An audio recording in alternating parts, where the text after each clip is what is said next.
Hey, welcome back to Cool Kids Art, and let's draw something really simple and cute, and this time it's gonna be Nago from Kirby's Dream Land. So let's get started with a quick sketch, and then I will show you line by line on how you can draw this. Alright, so let's draw this, and it's gonna be nice and easy. So to begin, we're gonna draw the eyes first. So we're just gonna just go ahead and draw two curves like this. You pretty much have it, okay? And then from there, just draw the nose, so just like right in here. It's almost like a heart shape. Okay, but I can't do it with my thick Sharpie, so after that, to draw is the mouth, so it's just gonna be two curves, small curves.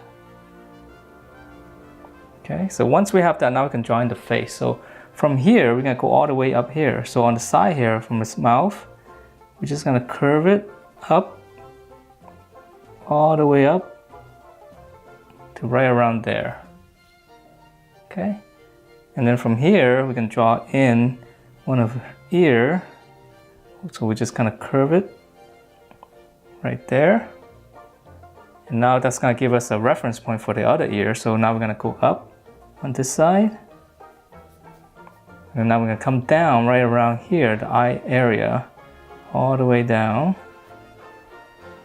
Okay, and then we're going to continue this curve. So just curve it down a little bit here first, so that we get the top part of it, of the head.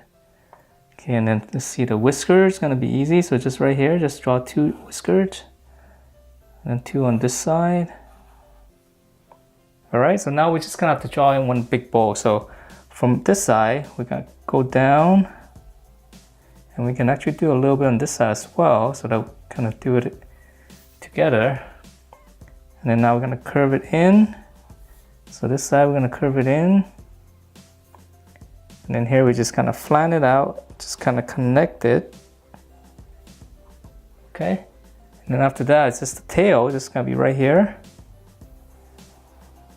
one little curve. And then now for the paws, so if you kind of, the corner of the mouth just comes straight down, you can draw one line like this, and then draw another line like this. And then now draw the fingers in between, so it's just gonna be three curves. So 1, 2, and 3. And on this side, we're gonna come down from the mouth, right here, draw another line. And now we're gonna go 1, 2, and 3. And that is it for this really simple drawing of Nago. Hope you guys like the way it turned out, and if you do, please do give me a thumbs up, and I will see you next time.